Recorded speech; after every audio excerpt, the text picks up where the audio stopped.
পর মুহূর্তে সে ভাবে দাদা হয়তো সব বলেছে। অন্তিকের মনে তবুও সন্দেহের বীজ বনে সে মিষ্টিকে দেয়ালের সাথে আটকে ধরে। পেশিবহুল শরীরের আড়ালে এইটুকু মিষ্টিকে দেখা মুশকিল। মিষ্টিকে দেয়ালের সাথে চেপে ধরে জিজ্ঞেস করে, আমার পরিবার সম্পর্কে এত কিছু জানো কিভাবে? মিষ্টির হাসি হাওয়ায় মিলিয়ে যায়। হাসির চোটে মজার ছলে সে বাড়িতে প্রবেশ করার রহস্যের আধা অংশ বলে ফেলেছে। মিষ্টির বলা কথা আধা ধরলে ভুল হবে। সেজন্য পূর্ণ কথার সারমর্ম তুলে ধরেছে অন্তিকের সামনে, যা একটু বিশ্লেষণ করলে অন্তিক বুঝতে পারবে। কথা ঘুরানোর জন্য মিষ্টি হাত বাড়িয়ে অন্তিকের গলায় ঝুলে কাঁদো কাঁদো স্বরে বলে, আপনি যদি গোয়েন্দা বিভাগে চাকরি নিতেন কত ভালো হতো। অন্ততপক্ষে আমার হাত পোড়ার রহস্য উদ্ঘাটন করতে পারতেন। অন্তিকের টনক নড়ে, চিন্তায় ভ্রুযুগল কুঁচকে আসে। সে ভাবে সত্যি তো, মিষ্টির হাত কিভাবে পড়েছে তার কথা সে একবারও জিজ্ঞেস করেনি। অন্তরে অনুশোচনায় দগ্ধ হয়ে মিষ্টির থেকে সরে আসতে নিলে মিষ্টি বাধা দেয়। পূর্বের চেয়েও আরো গভীরভাবে অন্তিকের শরীর ঘেঁষে বোঝায় সে নড়তে নারাজ। অন্তিক অযথা সময় নষ্ট না করে জিজ্ঞেস করে, হাত পুড়লে কিভাবে? চাচিকে বললেই তো চাচি সব দেখিয়ে দিত। মিষ্টি এই মুহূর্তের জন্য অপেক্ষা করছিল। অন্তিক প্রশ্ন করলেই সে অন্তিকের বুঝে যাওয়া চোখ খুলতে পারবে এবং পুরনো অপরাধীর অপরাধ সম্মুখে আনতে পারবে। মিষ্টি অন্তিকের উন্মুক্ত বক্ষস্থলে মাথা রেখে বলতে শুরু করে, চা বসিয়ে অপেক্ষা করছিলাম, চাচি এসেছেন সেটা দেখে জিজ্ঞেস করতে যাচ্ছিলাম। তখনই চাচি আমার হাত হাত নাড়া দেয়। অল্পের জন্য চাচির হাতে গরম চা পড়েনি, কিন্তু আমার হাতে অনেকটুকু পড়ে যায়। যতটুকু বুঝতে পেরেছিলাম আপনার চাচি নিজে পড়ার জন্য এসেছিল। এছাড়া সকালে উনি যা করেছিল তাতে বুঝতে পেরেছিলাম আমাকে ওনার পছন্দ হয়নি। উনি আমাকে দাদা ও বাবার সামনে খারাপ বানাতে চেয়েছিলেন। আমি তো বিশেষ কিছু করিনি। চা পড়ে যাওয়ার পর হাত জ্বালা শুরু করতেই চায়ের পাত্র চাচির হাতে ধরিয়ে দিয়ে চিৎকার করেছি মাত্র। অন্তিকের যা বোঝার বুঝে এসেছে। লায়লা বেগম তার জীবনের সাথে মিষ্টির জীবন গড়তে দেবে না, তাই হয়তো মেয়েটাকে কষ্ট দিচ্ছে। অন্তিক হৃদয়ে পাথর চেপে মিষ্টিকে বক্ষস্থল থেকে সরিয়ে নেয়। মিষ্টির কাঁধে নিজের দুই হাত খুব শক্ত করে চেপে ধরে বলে, আমার থেকে যতটুকু সম্ভব দূরত্ব বজায় রাখবেন। আপনাকে আমার পছন্দ হয়নি। আকাশের বুকে যেমন হঠাৎ মেঘ জমে, মিষ্টির মনের অন্তিকের কথা শুনে তেমন মেঘ জমে আসে। সে মন খারাপ করে প্রশ্ন করে, আপনার মনে কি তবে পরনারীর বাস? অন্ত বলুন। মিষ্টির আধারে ছেয়ে যাওয়া মুখশ্রী দেখে অন্তিকে নজর ঘুরিয়ে ফেলে। মিষ্টির কাছ থেকে দূরে সরে যেতে নিতেই মিষ্টি রেগে অন্তিকের অর্ধবিবস্ত্র বক্ষস্থলের খামচে ধরে। বিবস্ত্রহীন বক্ষে সঙ্গে সঙ্গেই দাবটির চেয়েও অধিক ধারালো পদার্থ প্রবেশ করে। মিষ্টির ভ্রুক্ষেপহীন বাঘিনীর ন্যায় অন্তিককে আক্রমণ করে বসে। পুনরায় তাকে জিজ্ঞেস করে, বলুন, আমার প্রতি অনীহার কারণ কি? অন্য কেউ? চোখ বন্ধ করে অন্তিক উত্তর দেয়, যদি হ্যাঁ বলি তবে কি মুক্তি পাবো? বলেই দেখুন। তবে হ্যাঁ, আপনাকে জীবন সঙ্গিনী হিসাবে আমি বাছাই করিনি। আমার মন প্রাণ অন্যথায়। মিষ্টি অন্তিকের থেকে সরে বসে। অভিমানে অন্তর ক্ষরণ হয় তার। তা কি অন্তিক বুঝতে পারছে? মন খারাপ করে অন্তিকের কাছে পুনরায় ফিরে হাত অন্য প্রান্তে তাকিয়ে হাত বাড়িয়ে দিয়ে বলে, আমার ফোনটা দিন। অন্তিক বিনা বাক্য ব্যয়ে মিষ্টির ফোন ফেরত দেয়। বিছানায় বসে কাউকে ফোন করে সে। দুই একবার রিং হতেই কাঙ্ক্ষিত ব্যক্তি ফোন ধরলে মিষ্টি বলতে শুরু করে, তুমি না বলেছিলে বিয়ে করলেই ঝামেলা শেষ? বিয়ের পর স্বামী ভক্ত হলে স্বামী খুশি হয়? কই, আমার স্বামী তো অখুশি। বজ্জাত খরগোশের মা মিথ্যা বলে আমাকে পরের ঘরে পাঠালো। নিজে মুক্তি পেয়ে আমার জীবন জাহান্নাম বানালে। একবার বাড়ি আসি, তোমার চামড়া কেটে নুন দিয়ে খাবো বলে দিলাম। কথা শেষ করে অপর পক্ষকে কোনো কথা বলার সুযোগ না দিয়ে মিষ্টি ফোন কেটে বিছানায় ছুঁড়ে মারে। অন্তিক বোকার ন্যায় কথাগুলো শুনে অবাক হয়। কিয়ৎ সময় পার হতেই মিষ্টি অন্তিককে শক্ত কথা শোনাবে বলে প্রস্তুতি নিতেই অন্তিককে বিবস্ত্র বক্ষস্থলে নজর পড়ে। 5 আঙুলের নখের গর্ত হয়ে আছে সেখানে। কয়েক জায়গায় ছোপ ছোপ রক্তের দাগ বিদ্যমান। মিষ্টির খুবই আফসোস হয়। সে নিজের প্রিয় নখের দিকে তাকিয়ে বিড়বিড় করে বলে, চিন্তা করিস না, আজই তোর কতল হবে। ঘরের চারপাশে চোখ বুলিয়ে ঔষধের বাক্স দেখতে পায় সে। সেখান থেকে স্যাভলন ক্রিম নিয়ে বিনা বাক্যে অন্তিকের বক্ষস্থলে দিতে শুরু করে। মিষ্টির জীবনে দুঃখ নামক ঝড় আসা নিষেধ। সবকিছুই যেন তার কাছে পানি ভাত। অন্তিকের বুকে ফু দিয়ে ক্রিম লাগাতে লাগাতে বলে, আপনি আপনার বাবার মতো হয়েছেন অন্ত। বাবাও মিথ্যে বলতে পারে না, আপনিও না। আমার প্রতি অমনোযোগের কারণ জেনে নিব, তার আগে আপনাকে মিথ্যা বলা শেখাবো। মিষ্টির কথা শেষ হতেই কেউ একজন জোরে দরজা খুলে নেয়। মিষ্টি ঠোঁট তখন অন্তিকের বিবস্ত্র বক্ষস্থল ছুঁই ছুঁই। দরজা খোলার উচ্চ আওয়াজে ভয়ে মিষ্টির ঠোঁট জোড়া অন্তিকের বুকে ঠেকে। তখনই কারো ভরাট কণ্ঠস্বর শোনা যায়। আগন্তুক গগনবিদারী চিৎকার করে বলে ওঠে। এখানে এসব কি হয়েছে? মিষ্টি সেই অবস্থায় দরজার দিকে তাকায়। মানবী কাউকে দেখে টনক নড়ে। শাড়ির আঁচল অন্তিকের উন্মুক্ত বক্ষস্থলের উপর মেলে ধরে বলে, এ কোন আপদের আগমন ঘটলো জীবনে? দেখছিস না বউ রোম্যান্স করছে? কলি লায়লা বেগমের ছোট সন্তান, হোস্টেলে থেকে পড়াশোনা করে। অন্তিককে মনে প্রাণে খুব চায়। মোল্লা বাড়িতে থাকা অবস্থায় অন্তিকের ঘরকেই নিজের ঘর মনে করে সারাদিন পড়ে থাকতো। অন্তিকের জন্য সাজগোজ ছিল তার নিত্যকার কাজ। কখনো অন্তিকের সামনে শরীরের বিশেষ অঙ্গ পরিদর্শন করে আকৃষ্ট করতে চেয়েছে, আবার কখনো অন্তিকের কাছাকাছি চলে আসার চেষ্টা করতো সে। লায়লা বেগম মেয়ের তীব্র বেহায়াপনা দেখে অন্তিককেই দোষারোপ করে। অন্তিকের দাদা নাজিমুদ্দিন ও চাচা ফিরোজের কাছে তার ব্যাপারে কুৎসা রটনা করে। বাড়ির ছেলেকে তো আর তাড়িয়ে দেওয়া যায় না। এদিকে ছোট ছেলে অসুস্থ বলে পায়েশকে তারা অগ্রাহ্য করতে পারবে না তারা। অন্তিককে বাড়ি ছাড়া করলে শেষে ছোট ছেলেকে চিরদিনের জন্য হারাতে হবে। এসব ভেবে নাজিমুদ্দিন কলিকে হোস্টেলে পাঠানোর চিন্তা করেন। এমনকি অন্তিকের বিয়ের ব্যাপারটাও খুব জলদি সেরে ফেলেন কলির অগোচরে। আশ্বিনের হঠাৎ বৃষ্টির মতো আজ কলির আগমন ঘটে মোল্লা বাড়িতে। এসেই সরাসরি অন্তিকের ঘরে প্রবেশ করে। অন্তিকের সাথে অন্য নারীর ঘনিষ্ঠ সম্পর্ক মেনে নিতে তার কষ্ট হচ্ছে। অন্তিকের কথার প্রত্যুত্তরে বলে, তুমি আমার সাথে এমনটা করতে পারো না অন্তিক ভাই। অন্তিক কলিকে দেখে মিষ্টির হাত নিজের হাতের মুঠোয় নিয়ে প্রত্যুত্তরে বলে, ঘর থেকে বের হ কলি, তোর ভাবিকে আদর করা বাকি আছে। অন্তিকের কথায় কলির অন্তরে কিসের ঝড় বইছে জানা না গেলেও মিষ্টির কপালের মাঝে সূক্ষ্ম ভাঁজ স্পষ্টত বোঝা যাচ্ছে। অন্তিক আড় চোখে মিষ্টির দিকে তাকিয়ে কলির দিকে মনোযোগ দেয়। বুদ্ধিমতী মিষ্টি ঠিকই অন্তিকের কারসাজি বুঝতে পারে। কলির সামনে লজ্জা পেয়ে আঁচলে মুখ ঢেকে আসে। বেচারা কলি এমন দৃশ্য দেখে সহ্য করতে না পেরে ঘর থেকে বের হয়ে আসে। বৈকালীন সময়ে বাসর ঘরে প্রতিবেশীদের হাসিতে মোল্লার বাড়ি মেতে উঠেছে। সকলের মধ্যমণি মিষ্টি আর অন্তিক। মিষ্টির দুষ্টু মিষ্টি কথায় আমন্ত্রিত প্রতিবেশীগণ তৃপ্ত। লায়লা বেগম ও কলি অদূরে দাঁড়িয়েই সব দেখছে। দুজনের মুখই পান সেটে ভাব। একজন শত্রুর খুশিতে নাখোশ তো অপরজন প্রিয়জনের পাশে অন্য নারী দেখে নাখোশ। প্রতিবেশী একজন লায়লা বেগমকে ডেকে বলতে শুরু করে, সকালে বউ না দেখেই ভালো করতো লাইলা ভাবি। মাইয়াটা কি মিষ্টি, একদম নামের মতো। আমগরে যেমন মাথায় তুলে রাখছে, দেখবে একদিন মোল্লাবাড়ির সংসার খুব সুন্দর করে চালাইব। মুখে হাসি রেখে দাঁতে দাঁত চেপে লায়লা বেগম উত্তর দেন, আজকালকার পোলাপান তো স্বামীর ঘরে ঢুকেই মা চাচিদের কথা শুনে না, অসম্মান করে, দেখতেই পারে না। এখন তো সব ঠিকঠাক দেখতেছি। এই মোল্লাবাড়ির বউ হওয়ার এত সহজ নয় ভাবি, 2-1 দিন যাক, তারপর বোঝা যাবে। লায়লা বেগমের কথায় প্রতিবেশীরা সায় দেন। হাসি মজার মাঝেই বিকাল পার হতেই সকলে বিদায় হন। সন্ধ্যার সময়ে বাড়ির পুরুষেরা বেশিরভাগ বাইরেই থাকে। তাদের দেখা মেলে চায়ের দোকানে। চাওয়ালা চাচাদের হাতের চায়ের স্বাদ ঘরের চায়ের কাপে খুঁজেও পাবে না। অন্তিকও কলির ভয়ে বাড়ি ছেড়েছে, আসবে গভীর রাতে, যা সে ইতিপূর্বে করে এসেছে। নববধূর কথা সে ভুলেই গিয়েছে। ওই যে বলে না, বিপদে পড়লে মানুষ আপনজন কি নিজেকেই ভুলে যায়।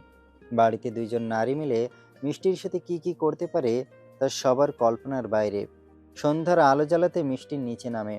সন্ধ্যায় নাস্তা খাওয়ার অভ্যাস। নতুন বাসায় কোথায় গিয়েছে তা অজানা, বিধায় ঘুরে ঘুরেও চারপাশ অবলোকন করছে সে। আমার জানের কাছ থেকে দূরে থাকবে অসভ্য মেয়ে।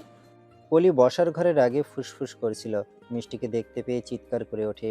মিষ্টির কানের পোকাকে নাড়িয়ে দিয়েছে এমন একটা ভাব করে সে কানে হাত রাখে। দু একবার কানে নাড়াচাড়া করে উত্তর দেয়, আমি মনে প্রাণে রূপবতী মেয়ে, আসক্তিও কেবল স্বামীর জন্য। মেয়েদের জানের পেছনে ছোটাছুটি করার কোনো কারণ দেখি না ননদিনী। তুমি নিশ্চিত থাকো, তোমার কই মাছের ওই জানের পেছনে এই মিষ্টি লাগতে আসবে না। আমি আমার জানের জান অন্তিক ভাইয়ের কথা বলছি অসভ্য মেয়ে। অন্তিক ভাই শুধু আমার। কত রাত অন্তিক ভাইয়ের জন্য নিজেকে তৈরি করেছি তা তুমি জানো? একদিনের মেয়ে হয়ে অন্তিকের কাছাকাছি চলে এসেছো, লজ্জা করে না? অন্তিক আমার, ওর মন শরীর সবখানে শুধু আমার অধিকার। মিষ্টি চলে যাচ্ছিল কলির শেষোক্ত কথা শুনে ফিরে আসে। কলির দিকে এগিয়ে আসতে আসতে বলতে থাকে, আর একবার তোর ওই জবান থেকে বলে দেখ ক্যাকটাসের কলি, তোর জিভ কেটে ফেলবো। ওই রাক্ষসী পেতনি তুই দেখোস নাই আমার অন্ত আমাকে কতটা সোহাগ করে? চক্ষুষ দেখেও আমার জান মন প্রাণ বলিস কিভাবে? আর একবার অন্তকে নিজের বললে মাথার চুল একটা একটা করে ছিঁড়ে কয়েলের আগুনে পুড়ে ফেলবো। হাসছে কলি বাসের ফলি। কলি স্তব্ধ বনে যায়। মিষ্টির সাহস দেখে অবাক হয়ে যায়। সে কিছু বলার জন্য মুখ খুলতে নিতেই মিষ্টি আঁচলের নিচ থেকে রেকর্ডিং করা কলির কথাগুলো বাজায়। কলির আগে প্রস্থান নেওয়ার পূর্বে মিষ্টিকে খুব করে শাসিয়ে যায়। তোমাকে দেখিনি ভূমি। মিষ্টি ভেঞ্চি কেটে পাকের ঘরে চলে যায়। বিড়বিড় করে বলে, এমন পরগাছাকে কিভাবে উপড়ে ফেলতে হয় তাই মিষ্টির জানা আছে। সময় তখন রজনীর ৮টা বাজে। মিষ্টির হাসির আওয়াজ শোনা যাচ্ছে কায়েসের ঘর থেকে। শ্বশুর বউ মিলে মোবাইল ফোনে লুডো খেলছে। খেলা একদম শেষ পর্যায়ে। দুজনেরই একটা গুটি অবশিষ্ট রয়েছে। মিষ্টি পুরো দমে খেলায় মগ্ন। সে অসহায় কণ্ঠে শ্বশুরকে বলে, ও বাবা, হেরে যান না, আপনি খুব পাকা খেলোয়াড়, পারছি না তো। কায়েস উত্তর দেয়, পাস। আজ তোমার শাশুড়ির কথা খুব মনে পড়ছে। তার সাথেও লুডো খেলতাম এভাবেই। না পারলে বলতো, রেনু থাকলে তোমাকে মাথায় তুলে রাখতো। মিষ্টি এবার নড়ে চড়ে বসে। এ বাড়িতে আসার পর থেকে শাশুড়ি নামক মানুষটাকে দেখা হয়নি। শাশুড়ি নামক মানুষটির আচরণ কেমন তা উপলব্ধি করতে পারেনি। সত্যি কি সব শাশুড়িরা খারাপ হয়? মিষ্টি উৎসাহের সাথে জিজ্ঞেস করে, উনি কি পৃথিবীতে নেই বাবা? অন্তিকের মা আমার উপর অভিমান করে অনেক আগে বাড়ি ছেড়ে চলে গিয়েছে। কোথায় গিয়েছে কেউ জানি না। তোমার শাশুড়ি এমন একজন জেদি মানুষ ছিলেন, যদি সে না চায় তাহলে তাকে কেউ খুঁজে পাবে না। আপনাকে কিছু বলেনি কেন চলে গিয়েছে? না, আমার এখনো মনে আছে চলে যাওয়ার আগের দিন রাতেও একসাথে খাবার খেয়েছিলাম। কত খুশি ছিলাম আমরা। কিন্তু এর পরদিন সকালেই তার সকল প্রয়োজনীয় বস্তু বাসায় পড়ে থাকলেও মানুষটা ছিল না। আপনি কখনো খুঁজতে চেষ্টা করেননি বাবা? কায়েস লম্বা নিঃশ্বাস ত্যাগ করে অসহায়ের স্বরে বলে, না, আমি তাকে খুঁজিনি। মোল্লাবাড়িতে এই ঘরে পড়ে আছি। আমি জানি সে একদিন আসবে, কারো মাধ্যমে হোক বা নিজে হোক সে আসবে। মিষ্টি শ্বশুরের বিশ্বাস দেখে আরও কিছু বলতে নেবে তার আগেই মোল্লাবাড়ির প্রধান ফটকে শব্দ হয়। মিষ্টি শ্বশুরকে বলে বাইরে শব্দের উৎস খুঁজতে বের হয়ে আসে। অন্তিক এসেছে প্রবেশদ্বারে চোরের মতো মাথা ঢুকিয়ে আশেপাশে ভালো করে পর্যবেক্ষণ করছে সে। এমন সময় মিষ্টি ঘর থেকে বের হয়ে আসে। অন্তিকের এই অবস্থা দেখে দুষ্টি হেসে এগোতে থাকে। উদ্দেশ্য অন্তিককে ভয় দেখানো। অন্তিক পা এগোতে নিতেই তাকে কেউ জাপটে ধরে গালে চুমু বসিয়ে দেয়। অন্তিক ভেবেছিল কাজটা কলির, কিন্তু পরমুহূর্তে মিষ্টির খিলখিল হাসিতে সে বুঝতে পারে এটা তার নববধূর কাজ।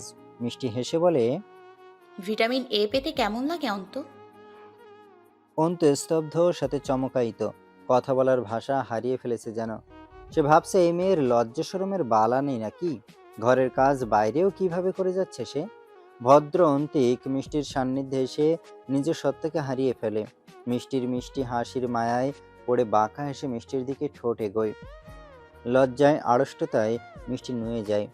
গালগুলো গোলাপের পাপড়ির ন্যায় গোলাপি হতে থাকে। অন্তিক ওই লাল গোলাপি গালে জোরে কামড় বসায়। মিষ্টি তৎক্ষণাৎ গগনবিদারী চিৎকার করে ওঠে। লায়লা বেগম ঘর থেকে বের হয়ে জিজ্ঞেস করে, কেউ মরে গেল নাকি? মিষ্টি লায়লা বেগমের ন্যায় উচ্চস্বরে শুধায়। আপনাদের ছেলে কামড়ে দিয়েছে। লায়লা বেগম নির্লজ্জ বলে চলে যায়। অন্তিকের তখন চোখ যায় দোতলায় দাঁড়িয়ে থাকা কোলের দিকে বিড়বিড় করে। অন্তিক তখন বলে ওঠে, এই বিপদ থেকে এই মেয়ে কিভাবে রক্ষা পাবে? অন্তিক রাগান্বিত চোখে মিষ্টির দিকে তাকায়। মিষ্টির হাত ধরে মোল্লাবাড়ি থেকে বের হয়ে আসে। তুমি সুন্দর, সুন্দরতম। আমন্ত্রণ গাথার কালো রং তুমি, জ্যোৎস্নার ডানাযুক্ত পরি।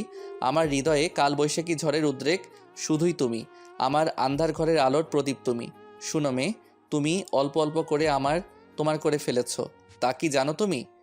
প্রভাতের কিরণ উপচে পড়ছে গগন তলে। তার সাথে জানালা দিয়ে আসা কিরণ অল্প আলো ছড়িয়ে দিচ্ছে মিষ্টির মায়াভরা মুখশ্রীতে। সেই কিরণে অন্তিক মিষ্টিকে দেখছে। অন্তিক কথাগুলো আনমনে বলে নিজেই অবাক হয়ে যায়।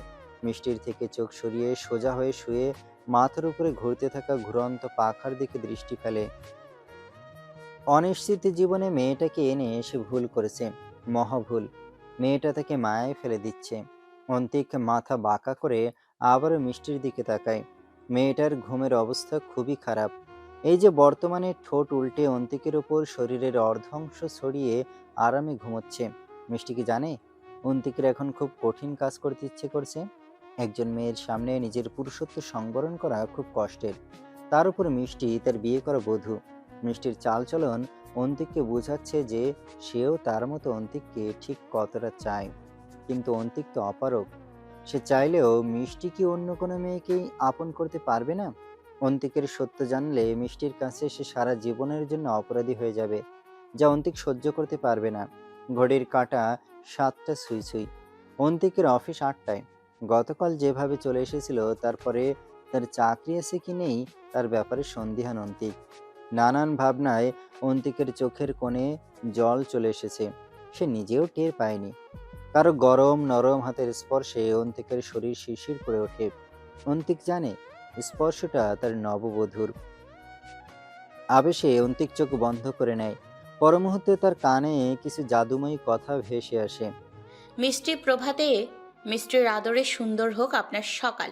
অন্ত পরপর নরম ঠোঁটের স্পর্শ পড়ে অন্তিকের গালে। অন্তিক চোখ খুলে তাকায়। মিষ্টি তার দিকে ঘুম ঘুম চোখে তাকিয়েছে। অন্তিকে দেখতে পায় তার দেয়া কামড়ের দাগ মিষ্টির গালে। মনে মনে সে খুবই আফসোস করে তার কৃতকর্মে। হাত বাড়িয়ে মিষ্টির গাল ধরে জিজ্ঞেস করে, খুব লেগেছে? মিষ্টি দুষ্টু হেসে অন্তিকের হাত বক্ষস্থলের বাম পাশে রেখে বলে, এখানে ব্যথা করছে? অন্তিক হাত সরিয়ে নিতে চাইলে মিষ্টি বাধা দেয় না, বরং অন্তিকের হাত নিজের হাতের মুঠোয় নিয়ে নেয়। অন্তিক বলে, কারণ আপনি আমায় মেনে নিচ্ছেন না কেন অন্তু? আপনার একটা সিদ্ধান্তে আমাদের জীবনটা পাল্টে যাবে। অন্তু লম্বা নিঃশ্বাস ত্যাগ করে বলে, কিছুই পাল্টাবে না মিষ্টি। না আপনি না আমি, সব একই থাকলে শুধু মাঝে কিছু জীবনের অকাল মৃত্যু হবে। চাইলেই সব বাধা অতিক্রম করে নতুন জীবন পাওয়া সম্ভব। একবার চেষ্টা করলে দোষ কোথায়? অন্তিকের এবার রাগ হয়। মিষ্টি এত অবুঝ কেন? কেন বারবার থেকে মিষ্টির দিকে টেনে নিতে চাইছে? কি হবে তাতে? কয়েকদিন হাসি খুশি থাকলে সত্যিটা জানার পর তাকে ফেলে মিষ্টি চলে যাবে। সে কপট রাগ দেখিয়ে বলতে শুরু করে, বলছি না আমি আপনাকে আপন করতে পারবো না। পারবো না মানে পারবো না। এই পড়াশোনা করেছেন নাকি গ্রামের নানি দাদিরা যথা শিখিয়েছে তাই শিখেছেন? বাংলা কথা বুঝেন না? মিষ্টির চোখে পানি টলমল করছে। সে অন্তিকের উচ্চ আওয়াজ মেনে নিতে পারছে না। নাক টেনে কান্না নিবারণের চেষ্টা করছে, কিন্তু পারছে না। এক সময় আওয়াজ করেই কেঁদে ওঠে। অন্তিকের কাছে এসে তার বুকে কয়েকটা কিল ঘুষি দিয়ে বলতে শুরু করে, আপনি খারাপ অন্তু, খুব খারাপ। আমাকে কষ্ট দিয়েছেন। আমার কষ্ট হচ্ছে অন্ত। আমি কি সাধে আপনার কাছে আসতে চাইছি? আপনাকে ভালোবেসে ফেলেছি বলেই তো একটু বেহায়া হয়ে গেছি। আপনি চাইলে আর কাছে আসবো না, অন্ত বলেও ডাকবো না, বিছানায়ও ঘুমাবো না, জমিনে পড়ে থাকবো। যদিন আপনার মন আমার জন্য কাঁদবে, সেদিন আমি আসবো।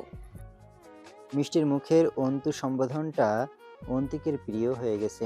মিষ্টির কান্নামাখা কথাগুলো শুনে অন্তিকের মন খারাপ হয়ে যায়। মিষ্টি তখনও কাঁদছে। শ্বশুরবাড়িতে সব মেয়েরাই অসহায় হয়ে থাকে। এক পরিবেশ থেকে অন্য পরিবেশে এসে স্বামীকে আপন ভাবে। সেই স্বামীর যদি খারাপ আচরণ করে তো মেয়েদের মনটাই ভেঙে যায়, বিশ্বাস উঠে যায় পুরুষদের উপর থেকে। মিষ্টি অন্যদিক ফিরে বলতে শুরু করে,